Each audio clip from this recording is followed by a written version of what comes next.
बस्तर में मिली नक्सली हमले की सफलता को लेकर विजय शर्मा का बयान आया है। सुरक्षा बलों को बधाइयां देते हुए कहा कि हमारे सुरक्षा बलों को बड़ी सफलता मिली है। साथ ही पूर्व मुख्यमंत्री भूपेश बघेल के फर्जी एनकाउंटर वाले बयान को लेकर कहा कि मेरा घायल जवानों से मिलना, उनसे बात करना, SLR और AK-47 जैसे कई राइफल्स का मिलना, क्या ये झूठ है या गलत?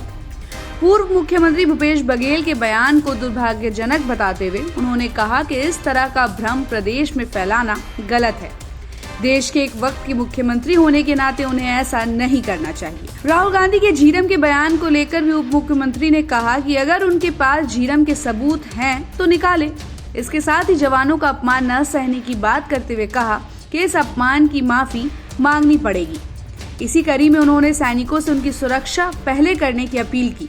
साथ ही योजनाओं के साथ काम करने की भी बात कही। साथ ही साथ उन्होंने और क्या कुछ कहा, ये आपको सुनवाते हैं। भाजपा के वो कार्यकर्ता हैं, फिर से कायराना ढंग से उनको मारा गया है। पंचम दास जी उप सरपंच भी हैं थे। ये एक विशुद्ध कायराना हरकत है। फिर से आम व्यक्ति को मार दिया जाए। आपके हाथ में बंदूक है, आप चला लें उसको, किसी भी को मार दें आप। ये क्या घटनाएं हैं भाई? इसीलिए तो फिर बात होती है।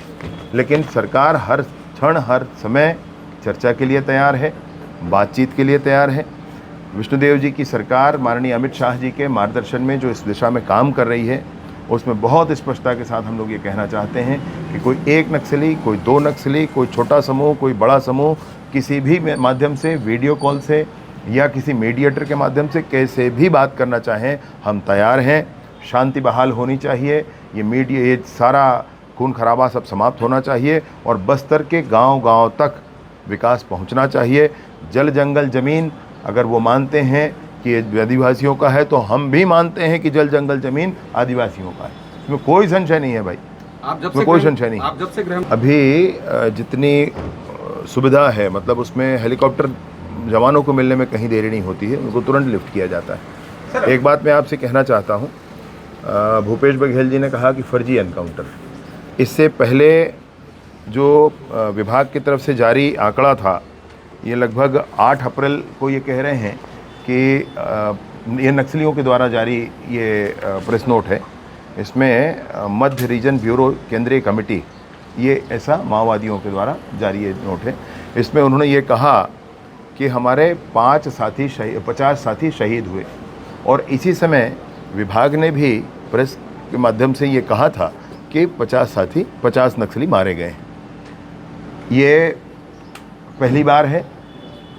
पुलिस महकमे ने भी कहा कि 50 मारे गए हैं और नक्सलियों ने भी कहा कि 50 मारे गए हैं। उसके बाद ये दूसरी घटना है जो 29 है।